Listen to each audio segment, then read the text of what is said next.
Podcast Tênis Brasil com José Newton Dalcin.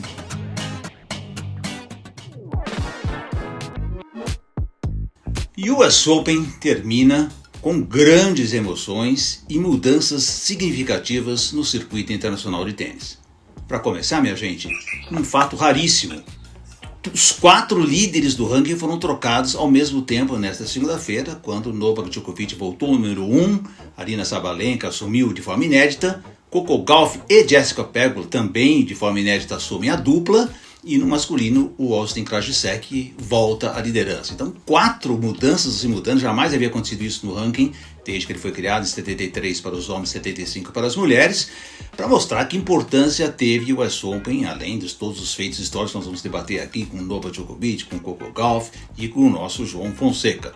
Para esse bate-papo, a mesa redonda pós-US Open, o podcast Tênis Brasil convida com muita honra Patrícia Medrado, nossa frequente aqui, né, Patrícia, nossa produção, e Adriano Ferreira. Adriano Ferreira é um ex-profissional com grande passagem, um juvenil de primeiríssima qualidade, que vai aqui contar pra gente tudo que nós podemos tirar de lições deste US Open. Antes de tudo, Patrícia, obrigado pela tua presença aqui no podcast. Salve, Zé, salve, Adriano, satisfação estar aqui com vocês mais uma vez, falando aquilo que a gente bem gosta, né? Falar de tênis e principalmente de um Grand Slam. Adriano, obrigado pela tua presença aqui. Zé, agradeço também o convite. Patrícia, uma honra estar podendo participar pela primeira vez aqui no podcast da Tênis Brasil com você também.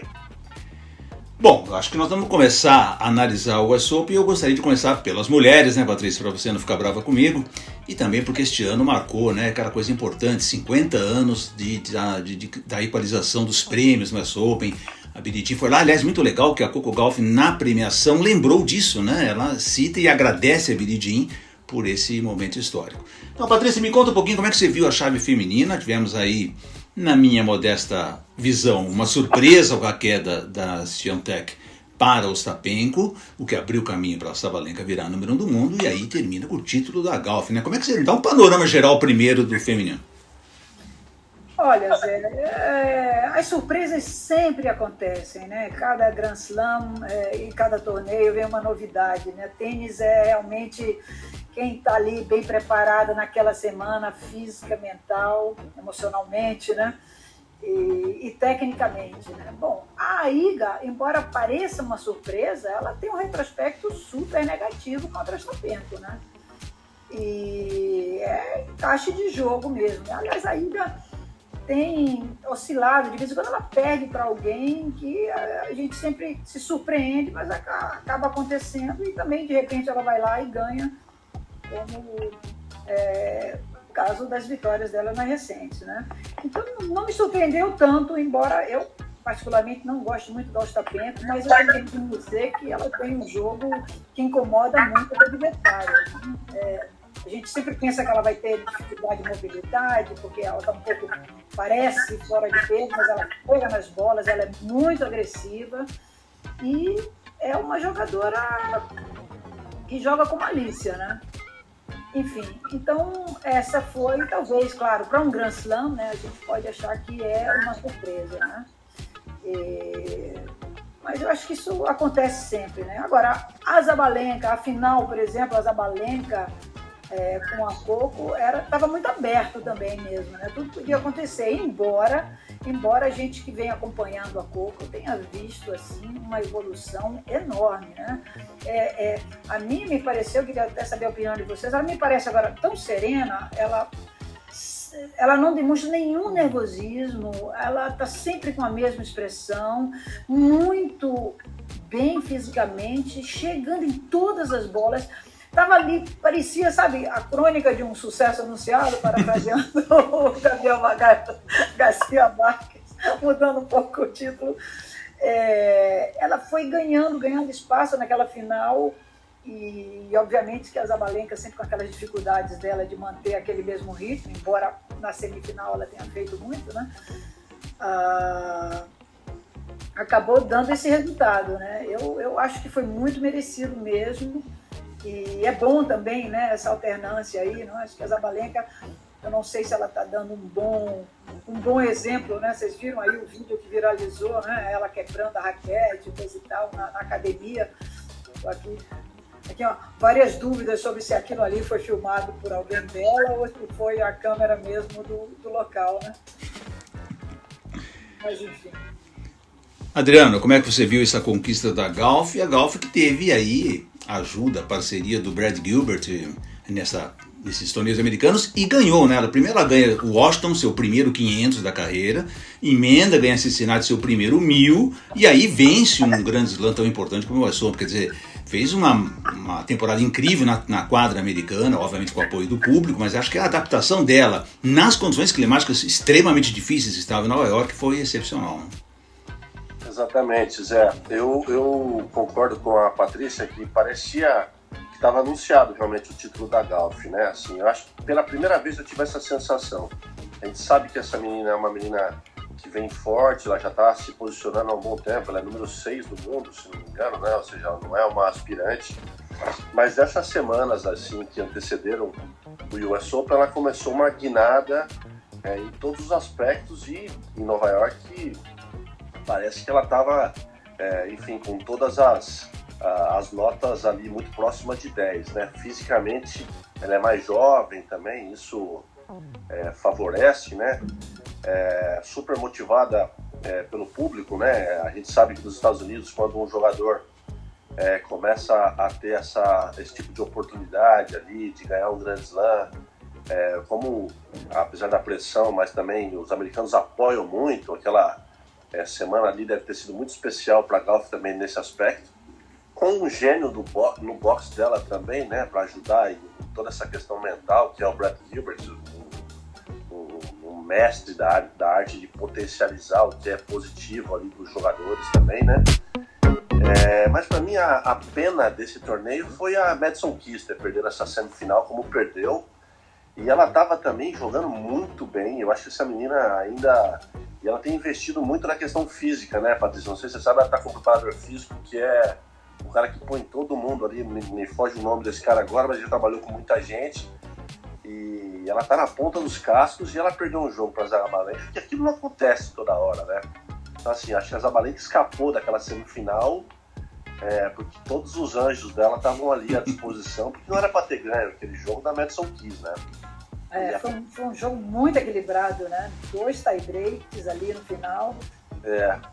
Mas ela teve, não sei se você viu, Patrícia, se não me engano, estava 6-0, 5-3 para Keys. Isso, exatamente. Esse jogo.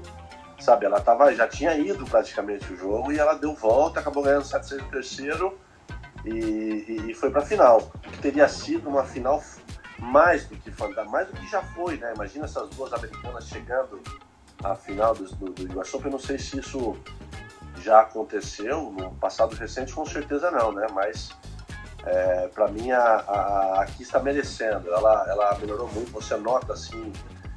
O jogo dela sempre foi um jogo agressivo, um jogo de golpes muito duros, mas você percebia que ela tinha uma dificuldade física, que ela não era tão rápida. Você olhava a silhueta dela assim, não era uma silhueta de um shape de um atleta que tá fazendo como tem que ser feito. Ela tava tomando umas Coca-Cola a mais ali há um tempo atrás.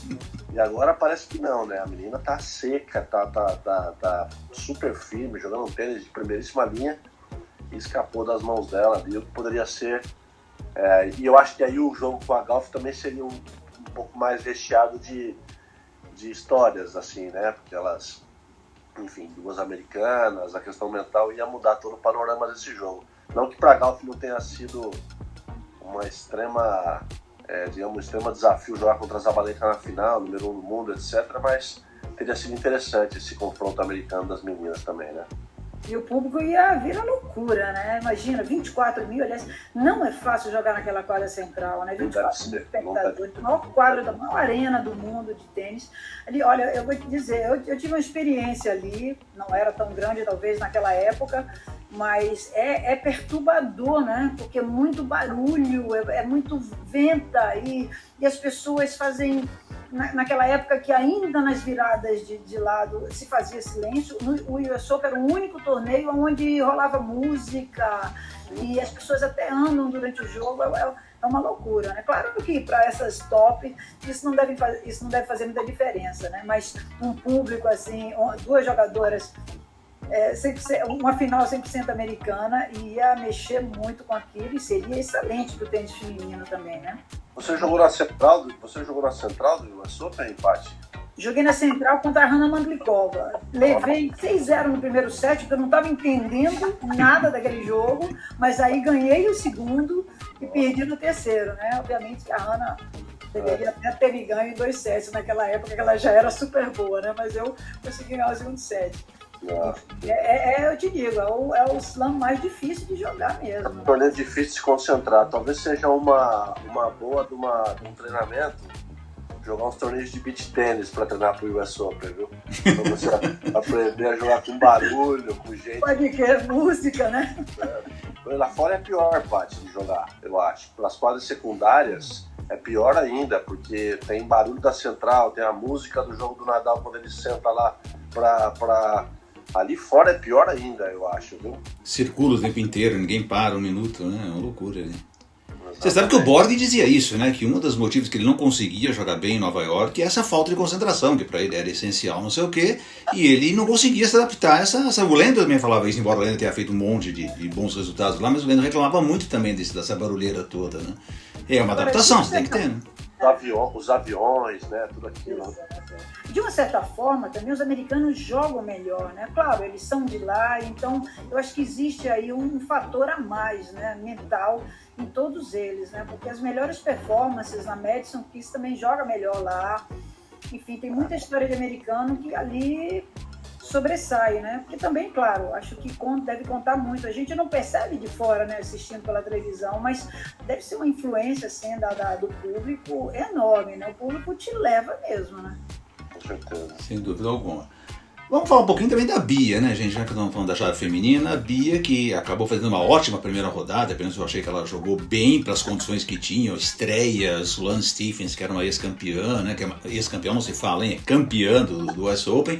Então, havia uma pressão enorme, estamos falando em torcida, estamos falando em todas as situações, e eu achei que a Bia jogou extremamente bem por todas as situações, jogou um tênis agressivo, tal, e de repente na segunda rodada pega a Taylor Townsend, que é uma jogadora experiente, que é uma canhota difícil de jogar, porque é muito agressiva também, mas obviamente é top nem era top 100, né, tá lá fora do top 100, duplista praticamente agora, então não deixou de causar uma enorme surpresa essa vitória da Townsend sobre a Bia. Como é que vocês viram, Bia Haddad?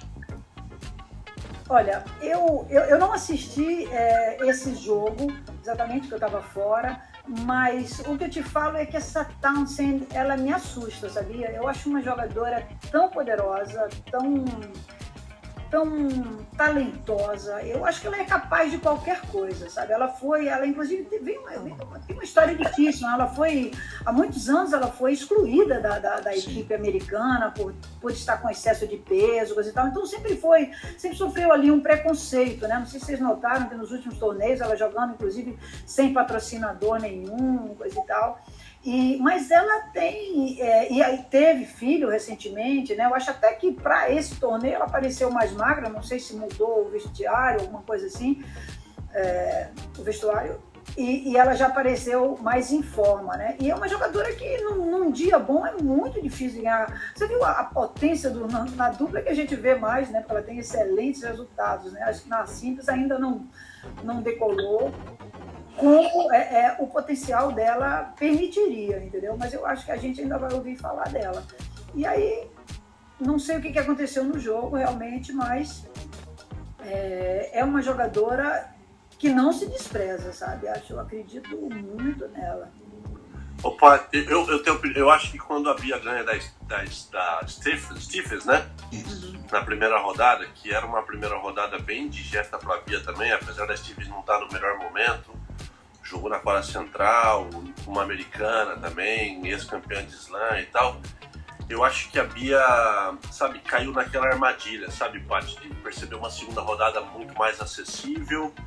Não estou dizendo que ela já achou que ia ganhar nem nada, mas aí esse tipo de jogadora como essa menina que ela perdeu, essa americana aí, que é mais cheinha, ela é duplista, ela é muito talentosa, como você falou, no universo do masculino a gente fala que o cara é um corta-físico, assim, né, que não te deixa jogar, ele saca em voleio o tempo inteiro, ele dá deixada, ele corta os pontos.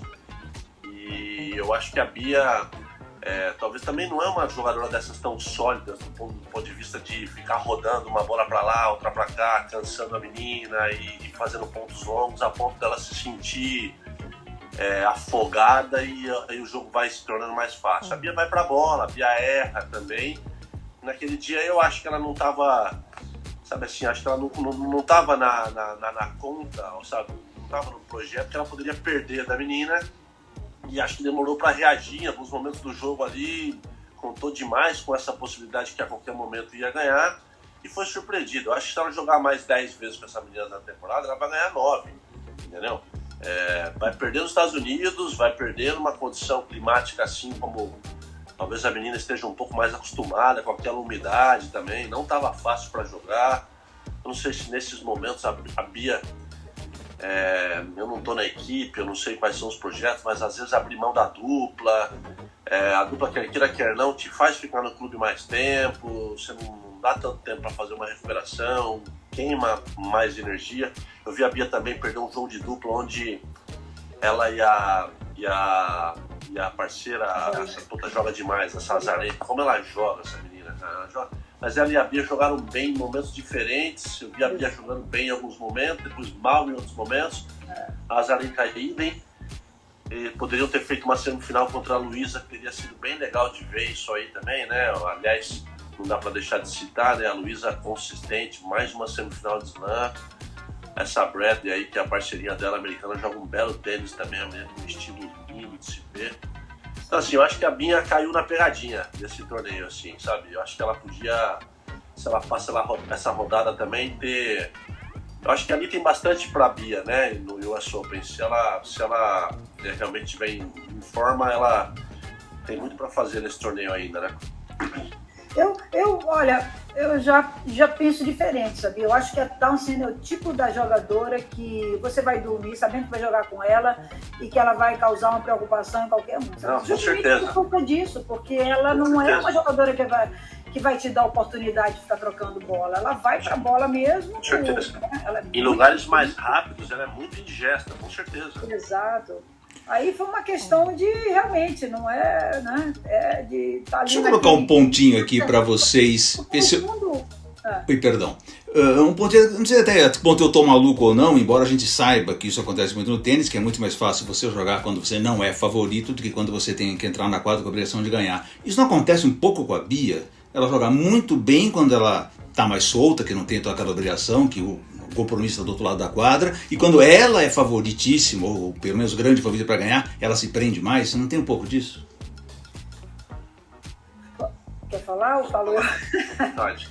Vamos manter a partida. Olha, eu acho assim, desde o início do ano que eu estava pensando que talvez esse ano fosse um ano mais difícil para a Bia, entendeu? Porque ela saiu lá de baixo, onde ela estava atrás do calcanhar de todo mundo, né? E puxando. E a partir do momento que ela chegou lá em cima, as pessoas estão pegando no calcanhar dela. Então, cada vez que ela joga com alguém que está lá embaixo no ranking, e a gente sabe que, embora lá embaixo os níveis vão ficando cada vez mais parelhos, depende muito de como você se encontra naquela semana, vai ficando, realmente cresce a responsabilidade, né? Você joga com uma que está acima de você, com certeza você é o underdog ali, né? Você é o azarão, você solta mais o braço, a responsabilidade aumenta, né? Você se acostumar a estar ali no topo 10, topo 15, no top 10 e 15 do mundo, você tem que mentalmente ali se blindar, né? E acreditar que você está ali e olhar mais para cima. Mas para olhar para cima, você sabe que sempre também vem alguém de baixo, né? Então, realmente, eu acho que a responsabilidade aumenta, mas eu acho que é um período assim mesmo de assentar e aí para ela dar o próximo passo para cima. Mas aí, surpreendentemente, ela chegou na semifinal de Roland Garros, né? Então, ainda teve um resultado muito, mas muito expressivo mesmo esse ano, né? Então, eu acredito muito, muito no potencial dela. Mas é isso, né? O tênis como a gente acompanha muito, né, a atuação dos brasileiros, a gente fica cada vez achando, e as pessoas começam a criticar, né? Ela agora foi muito mal, ela não tem regularidade. A gente sabe, né, Adriano, o quanto é difícil manter o mesmo nível de jogo também ao longo de 12 meses, né? Então, há oscilações, aquela semana e daí a gente lamenta o que aconteceu em Wimbledon, né, dela ter se lesionado, porque quando o jogador está on, tem que aproveitar aquela semana, né, porque as semanas off são muitas também, né. Mas eu acho que ela está aproveitando demais, viu, Patrícia? Concordo com tudo isso que você está dizendo. E essa consolidação também, após o primeiro ano, o ano após, assim, torneios após alguns resultados expressivos, é difícil. A gente viu acontecer de perto isso com o Guga também, que dava umas caídas de fase de vez em quando, assim, né, para depois retomar. E guardado as devidas proporções, eu acho que vai acontecer um pouquinho, já está acontecendo isso um pouco com o Alcaraz, por exemplo, né? Sem querer entrar já no lado masculino, só fazendo uma analogia. No caso da Bia agora, ela é uma jogadora mais conhecida, não só para o público brasileiro, que é chato. Na minha opinião, assim, a Bia foi muito bem, ela foi campeã para os padrões nossos, esportivos, brasileiros, etc. Foi campeã em Wimbledon, então chegar às quartas de final, como ela chegou na semifinal. É que a gente quer ver ganhar e quer ver na semana seguinte ganhar de novo. A gente vai analisar a Bia, tem que ser em dezembro, o ano vai ser extremamente positivo. Mas ela está sendo observada pelos melhores técnicos do mundo a partir de agora. Todos os técnicos sem exceção, hoje em dia conversam com os bastidores, um com o outro, como fazer para ganhar da Bia. O Alcaraz, ali, até o ano passado, a gente não via muitos buracos, etc. Esse ano, a semifinal, o Medvedev deu uma aula tática, mostrou um pouco pra gente. Tá certo assim, sabe-se os caminhos, vai dos jogadores agora conseguir executar, que não eram as coisas mais fáceis. Mas que abriu-se algumas possibilidades. Abriu-se porque tá todo mundo arrumando um jeito de complicar a vida deles, né? Então, assim, a Bia, o nível de torneios, o nível de jogadora, a quantidade de semanas que ela vem jogando, em Brasil, em patrocínio, não sei o quê, e a menina, dinheiro, tudo isso mexe com a cabeça do jogador. Ela no combo geral de tudo como está acontecendo, pelo que a gente ouve, a gestão da carreira dela está sendo super bem feita, ela fisicamente melhorou, tecnicamente, e o tênis dela também subiu de nível, senão ela não estaria fazendo esses resultados. Tá tudo certo com a Bia, né? A gente tem que ter paciência, tá do lado dela também quando ela perde esses jogos. Eu tenho algumas opiniões, algumas coisas que eu vejo ela fazendo na quadra, assim, que eu, sinceramente, assim, não concordo, sabe? Eu acho que ela fala demais com o boxe, agora que tá permitindo. Eu acho que baixa um pouco o estágio de concentração quando tem essas resenhas ali, em hora inapropriada, ao meu ver. Não é uma crítica, mas eu não faria. Eu acho que em alguns momentos ela tem que ser um pouco mais independente das decisões ali e tal. Não só... Porque tênis é assim. Tênis é assim. Apesar de hoje em dia você ver ali os caras hoje em dia um pouquinho mais falante ali com os técnicos, mas eu acho que esses 30 segundos que ela tem entre um ponto e o outro está sendo usado de forma muito complexa, na minha opinião. Ela tem que passar mais tempo ali, eu acho, interiorizando, pensando no que ela vai fazer no próximo ponto. Que às vezes eu vejo ela fazer umas coisas assim às vezes de quem saiu um pouco do jogo, não sei, é uma opinião de um ex-jogador que observa também as coisas nos detalhes, sei lá. Adriano, você falou, teve um jogo que eu acho que foi com a Ica, agora me foge quem foi, em que aqueles games finais, ela conversou com o técnico todos os pontos. Cada ponto ela falava com ele alguma coisa. Aquilo me incomodou, pra ser sincero pra você, até que falei aqui em outros blogs, me incomodou. Zé, por isso que eu tô comentando, Zé, porque me incomodou também. Teve momentos onde ela fez um ponto bonito e falou, sorry, fez até uma brincadeirinha assim. Isso baixa o estado de concentração, cara. Isso, os deuses do esporte te penalizam depois. É louco isso. É uma coisa que só quem teve ali dentro também, ou que no teu caso que tá ali há muitos anos vendo isso daí de pertinho, né, Zé, que joga também tênis, quem vai entender o que a gente tá falando. E não é crítica, não. A Bia é uma querida, a gente conhece ela desde pequeno. O primeiro campeonato profissional que a Bia ganhou na vida foi lá em Ribeirão Preto. Nós demos um autocar, eu era promotor do evento na época, junto com o Camargo, com o Tato. Ela é muito amigo de uns amigos que tenho lá em Ribeirão, da família Balau. Eu adoro a Bia, acho ela uma ídola nacional já. Tô super aproveitando a onda da Bia dentro do clube, tem cada vez mais meninas querendo jogar. Tá tudo certo, mas aqui nós estamos falando... Querendo bem, né? Exato. Eu só acho que a gente tem que também pensar na necessidade de cada jogador, sabe? cada um encontra a forma de se concentrar melhor de uma forma diferente. A gente lembra do McEnroe, né? Ele conseguia detonar tudo na quadra, reclamar e daí voltar mais forte, né? O Jimmy Connors precisava fazer aqueles gestos que ele fazia, expressões corporais terríveis, né?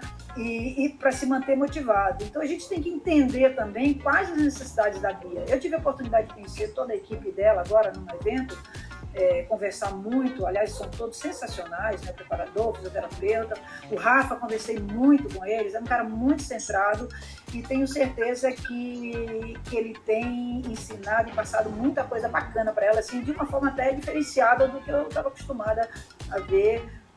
E a visão dele também, né, do circuito, ele até, falou coisas que estão acontecendo agora. O evento tem 2 meses e ele, né, me falou muito da Morova e eu estou vendo o quanto ela realmente é a jogadora que ele se referiu, né? Enfim, mas pode ser que a Bia também tenha essa dependência. A gente tem que entender também que o brasileiro, ele é mais dependente, né? De uma certa forma, né? Talvez a Bia precise desse apoio, talvez ela tenha se acostumado com isso, porque, ela vem ali de uma escalada gigantesca, né?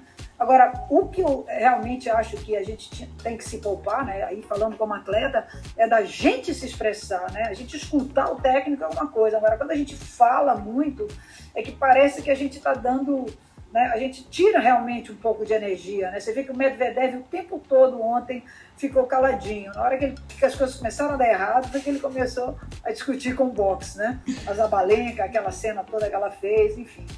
Mas eu já vi e já vivi isso de cada ponto o técnico tem que dizer mesmo e dar essa confiança do jogador fazer, ou da jogadora fazer aquilo que...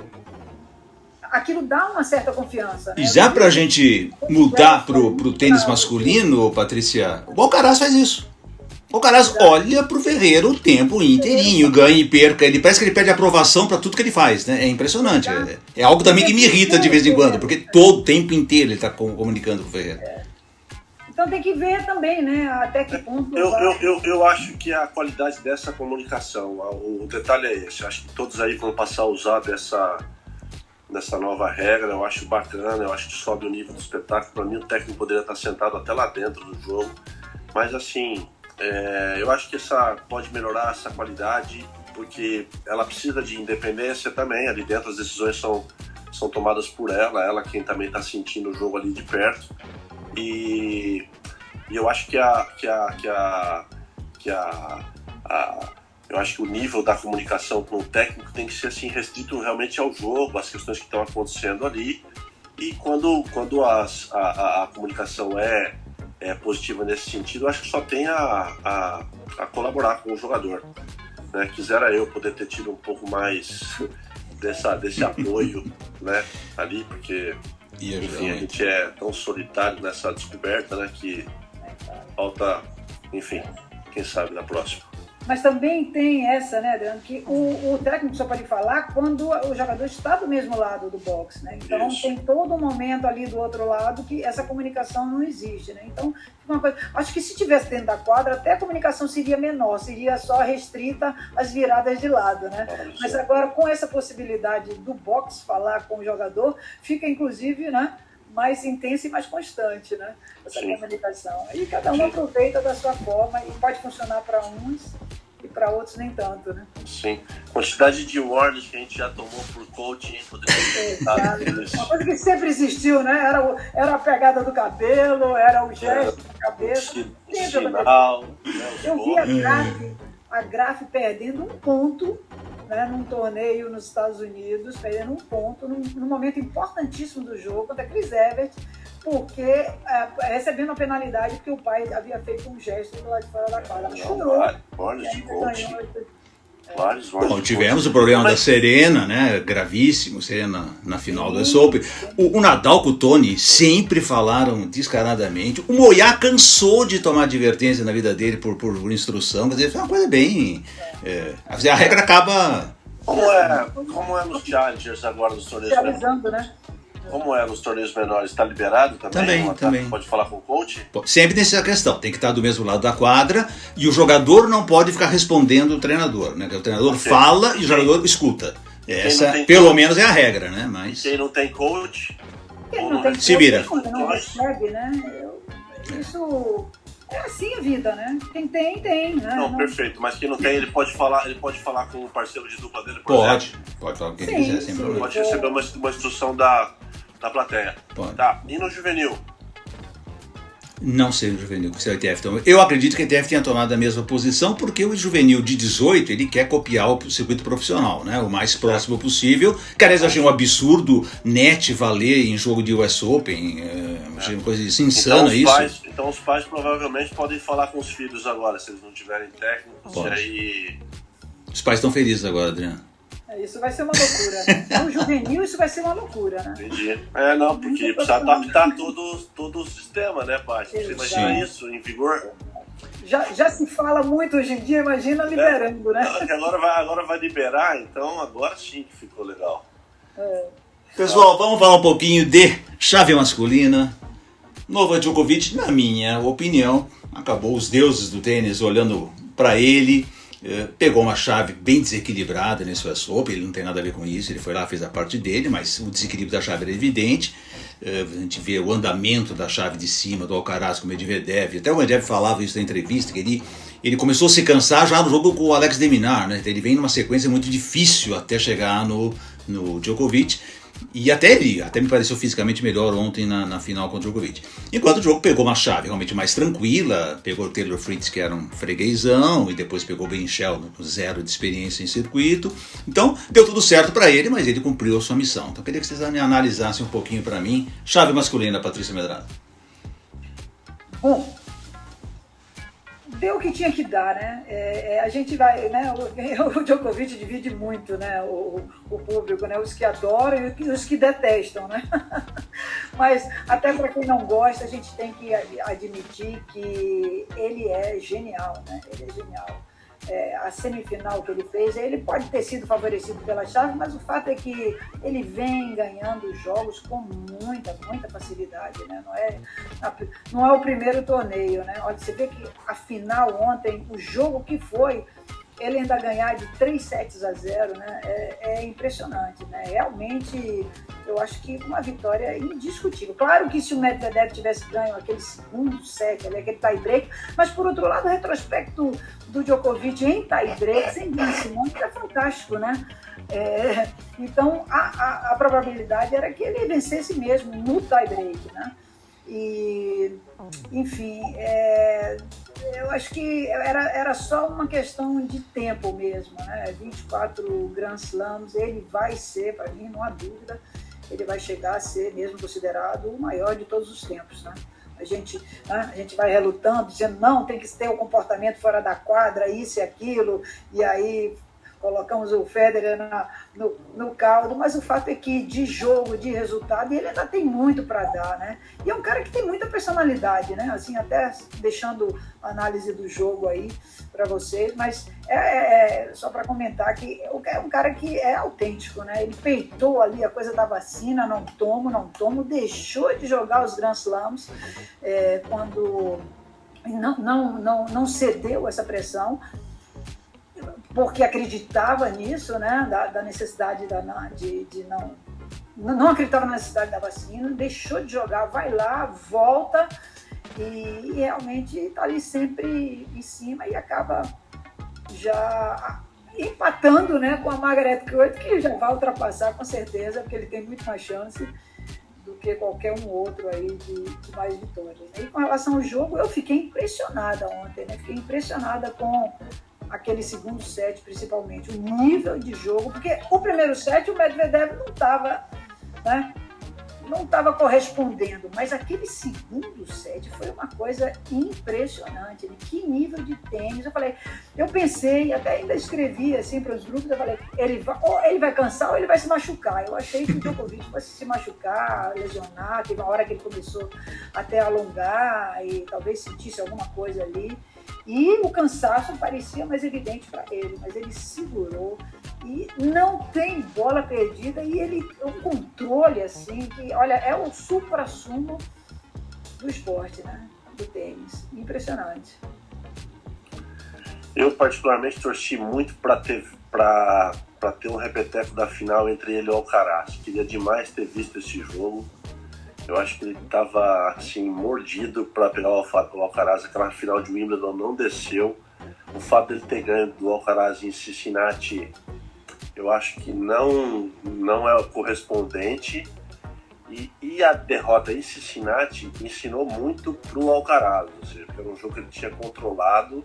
Ele estava jogando contra o número 1 do mundo, né, o maior da história, digamos, o Djokovic. E o Alcaraz estava botando ele debaixo dos braços como se estivesse jogando contra um juvenil. E ele deu a oportunidade para o Djokovic, e o Djokovic aproveitou e acabou ganhando dele em 3-7, 7-6 no terceiro. Mas eu acho que, tanto é que o Alcaraz saiu da quadra chorando em Cincinnati, né? Não é chorando porque perdeu. O jogador de tênis não chora quando perde um jogo, chora quando perde um jogo que sabe que poderia ter ganho, ou já estava ganho, né? Assim, ali acho que aquela emoção foi muito por conta disso, assim, talvez um pouco de autoconfiança demais em alguns momentos para o Alcaraz ali em Cincinnati, e o jogo escapou. Agora, falando da chave masculina do US Open esse ano, a gente não pode deixar de destacar, né, a campanha do Felipe Meligeni, né, uma saída do Qualify, um torneio desse naquele calor e a segunda rodada, né, ganhar bons jogos ali, depois contra o Baez até teve ali oportunidades, e ali o cansaço do Qualify acusou, teve a lesão, mas grande semana do Felipe também, mostrando bastante potencial.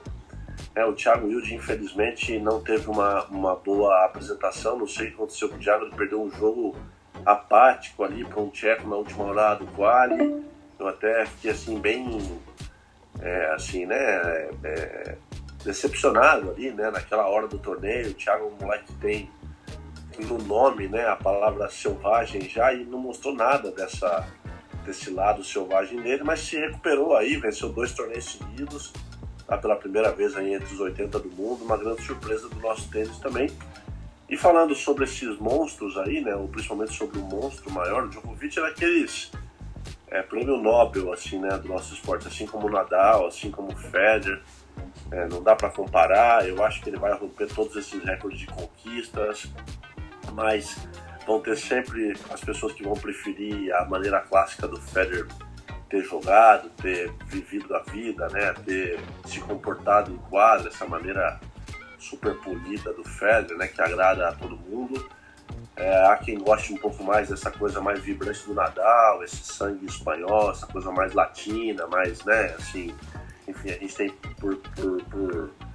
a gente acaba se identificando um pouco mais com isso também, mas Djokovic, sem dúvida, se a gente for pegar pelos números, é o maior da história, e neste momento, a não ser o Alcaraz, não tem nenhum jogador no circuito capaz de fazer frente ao Djokovic. A gente viu ontem, o Medvedev é um excelente jogador, sacador, saca nas linhas, devolve muito bem saque, não é uma bola de fundo. Número 3 do mundo, já foi campeão de slam, jogando um baita tênis, à exceção do início do jogo, ele estava, acho que, meio assustado ali com tudo aquilo. E você vê que o Djokovic tem sempre uma saída para as ações dele também, né? Então, assim, todos os demais, Tsitsipas, Zverev, toda essa molecada que está jogando bem, assim, eu não vejo que para uma final de um slam, para uma semifinal de um slam, enquanto o Djokovic estiver nesse nível, aliás, a declaração, o depoimento do Medvedev no final é muito engraçado, né? Que ele vira para trás e fala, bom, meu, quando é que você vai dar um tempo, assim, né? Tipo, quando é que você tá? Quais são os seus planos para começar a dar uma diminuída na marcha? Porque, poxa, tá demais, né? Eu olho pra minha carreira, não tive uma carreira ruim até agora. Tenho 20 títulos, você tem 24 slams. Tá doido. Eu não tenho isso de torneio, disse o Medvedev pra ele. Eu não tenho isso de título na carreira. Ele tem 20 títulos na carreira, exatamente. E o outro tem 24, né? Slam.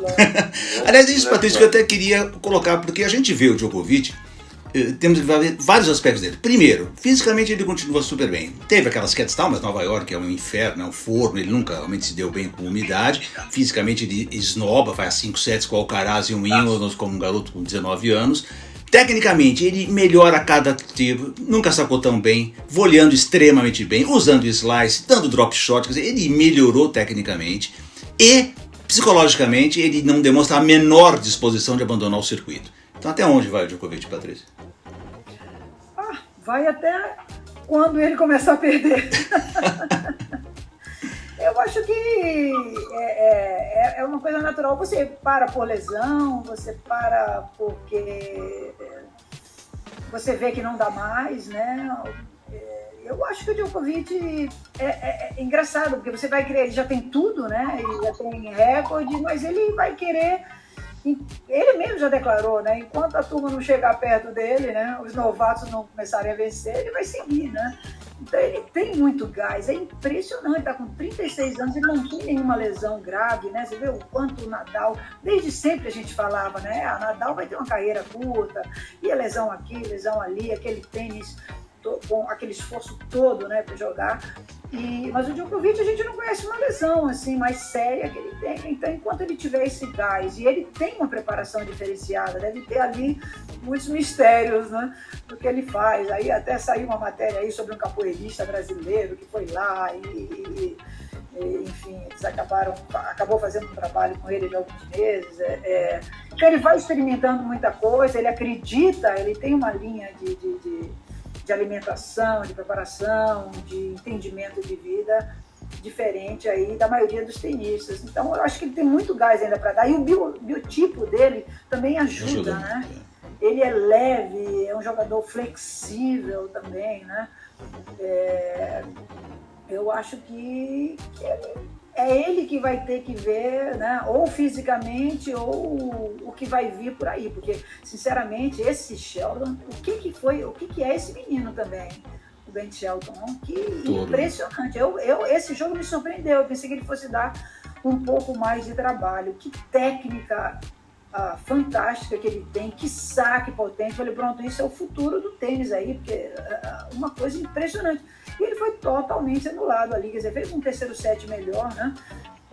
Então tá vindo aí uma garotada muito, muito bem condicionada, potente, é impressionante como o tênis consegue ainda evoluir, né? A gente acha que já chegou ali no máximo, né? A fisiologia do exercício, as ciências do esporte evoluindo, a fisiologia do exercício, e ainda assim, mais novidades, os caras chegam e pegam todas as bolas, conseguem ficar nos pontos por infinitas trocas. É inacreditável o espetáculo que a gente tem tido a oportunidade. Adriano, deixa eu pegar esse gancho da Patrícia, a gente já faz o nosso último tema aqui, quase uma hora aqui já batendo papo, mas Adriano, falando desse modernismo do tênis, nós vimos a vitória do João Fonseca no juvenil, mostrando um tênis, para mim, extremamente moderno, né? Como é que você viu o João Fonseca, que podemos analisar, você que foi um juvenil de primeiríssima qualidade? Olha, muito legal a vitória do João. Você, antes aqui em off, estava me dizendo que ouviu aí falar que ele está considerando a possibilidade de ir para o tênis universitário. Eu acho que ele deveria muito fazer isso. Não deveria cair no tênis profissional direto, por mais maduro que ele pareça ser, por melhor estruturado que pareça ser, a carreira dele. Eu sei de algumas pessoas que estão ao redor ali, me parece que o André Sá ajuda ele. Esse menino não está sozinho, ele tem tudo para... Mas ainda acho que a ideia de ele ir para o tênis universitário um grande acerto na vida do João, e talvez aqui não seja um momento para a gente esmiuçar esse assunto. Ele vai ter algumas oportunidades aí agora, por ser o número 1 do mundo, né? A ITF, junto da ATP, bonifica através de, se eu não me engano, 8 torneios, 8 challengers, que ele vai poder jogar. Numa dessa, de repente, esses torneios dizem alguma coisa para o João, e ele vai poder tomar essa decisão aí de ir para o universitário ou não. A gente sabe, né, que o infanto juvenil, muitos dos melhores jogadores, dos grandes jogadores mesmo da cidade, já estão jogando tênis profissional, né? Ou se não com 18, com 19, meninos que foram juvenis até o ano passado estão ganhando rodada em slams no profissional já, né? Então, assim, é importante não se iludir com essa conquista também, apesar de ela ser super significativa, né? E você falando em tênis moderno, eu tenho visto algumas coisas que me deixam muito feliz, assim, né? Eu gosto muito da solidez do Nadal, do Djokovic, dos caras que jogaram no Murray, dos jogadores que jogaram da base, né, durante esses últimos anos. Mas estou vendo também, Paty, para nossa alegria, o pessoal usar muito slice de novo. Os drop shots estão sendo muito usados, que é a sua marca registrada, eu sei, aí nos torneios por aí. Aliás, que na final usaram contra a senhorita também isso daí, se ela teve que morder, como é que é? Experimentou no próprio veneno, que eu tô sabendo, né? E os caras fazendo saque e voleio direto, assim, apertou, saque e voleio. Até tem um livrinho muito engraçado de um amigo nosso, até do Rio de Janeiro. Como é que é o nome dele, meu Deus do céu? Patrícia, deixa eu falar, o Zé alguma coisa. Bom, se livro que caiu na minha mão, era umas paródias assim, a respeito de tênis, falando dos golpes, né? E aí tinha uma página que falava do slice. Uma cara Rodrigues, né? José Rodrigues? Não. Acho que é o Zé Rodrigues. A bolinha na página do slice, uma bolinha com uma cara feia assim, e ela falando que porque na hora do match point, na hora de ganhar os jogos, você só usa o bonitão lá, né? Que é o top spin. Na hora que aperta, na hora de mudar um jogo, não sei o que, você vem falar comigo, né? Você vem usar a minha... E é bem isso, né? Você viu quantos drop shots ali numas horas, salve-se quem puder ali, uns saques voleios também, aonde o cara espera lá atrás. Eu experimentaria até uns saques por baixo, para ser bem franco, apesar de achar meio feio, antiético, mas vem cá, onde é que tá o único buraco nesse sentido? Para um Karlovic da vida, para mim, para o Ben Shelton, aquela quadra daquele tamanho, é um problema. Bota o Ben Shelton e o Djokovic, ou quem quer que seja desses desenvolvedores, para jogar numa quadrinha apertadinha lá fora, para você vai ver se vai ser a mesma coisa. Não é.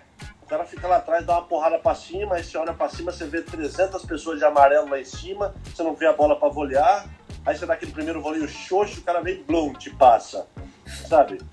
Lá fora, com tudo vedadinho, o cara não tem aquele espação para correr, o sacador levaria muito mais vantagem. A gente já conversou nos bastidores sobre isso muitas vezes, os incomodados com aquele tamanho de fundo lá, porque é diferente, né? Então, assim, gosto muito da modernidade, assim, dos próximos passos, envolver esses underspins todos, a empunhadura do Continental, porque tá demais essa pancadaria também lá atrás, né? Patrícia, me fala um pouquinho do João Fonseca.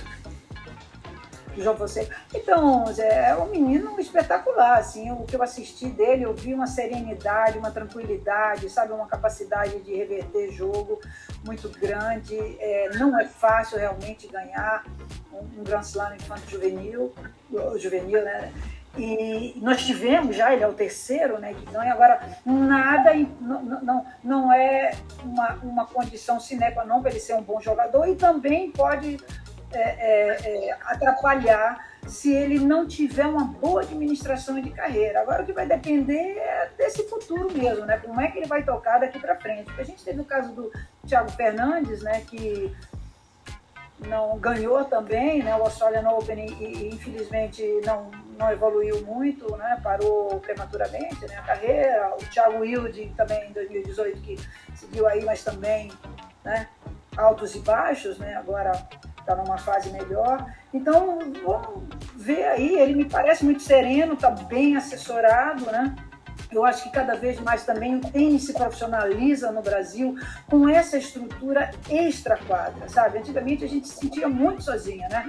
Bom, estamos indo bem, o que a gente faz? Aí um para de estudar, o outro resolve ir para os Estados Unidos. Exatamente, essas coisas. O João, pelo visto, tão preocupado com a formação dele como um homem completo. Você viu o inglês que ele fala, Paty? Assim, sabe? Já tem algumas coisas a mais, assim, que dão a ele... tem todos os pré-requisitos, assim, né? Eu acho que ele vai surpreender esse menino. Tecnicamente ele é muito bom.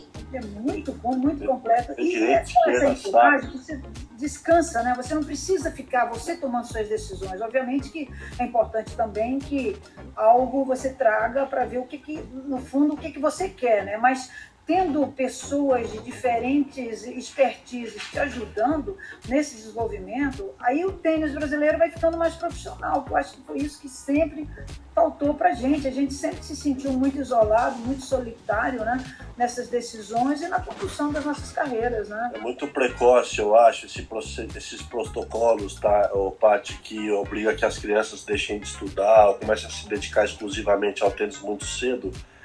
Não forma a pessoa com a estrutura necessária para ela ir para o circuito depois. o circuito não é para gente pequena, não é para homens e mulheres muito bem formados, com uma retaguarda, sabe, com uma capacidade de entender esse monte de viagem, exterior o tempo todo, etc. Porque, tecnicamente falando, fisicamente falando, a gente tem acesso a muitas informações, temos aqui ótimos treinadores, ótimas estruturas, mas o que define, na minha opinião, não é isso. A gente tem provas e mais provas de muitos jogadores que tiveram muito tênis e muito fisicamente muito bem brasileiros, mas que tinham as falhas emocionais e etc. provenientes da nossa cultura, que eu acho que a formação é quem pode remediar um pouco isso, se a gente quiser ter mais chance, né? Com certeza. Patrícia Medrado, quero agradecer demais a tua presença aqui no podcast Tênis Brasil. Seguimos firmes acompanhando este final de temporada. Valeu, Zé. Obrigado. Foi uma satisfação conversar com você. Adriano. Obrigado, Adriano. Um grande abraço. Boa sorte. Obrigado, Zé, pelo convite. Uma honra, Patrícia. Obrigado mais uma vez. Este foi o podcast Tênis Brasil com José Newton Dalcin.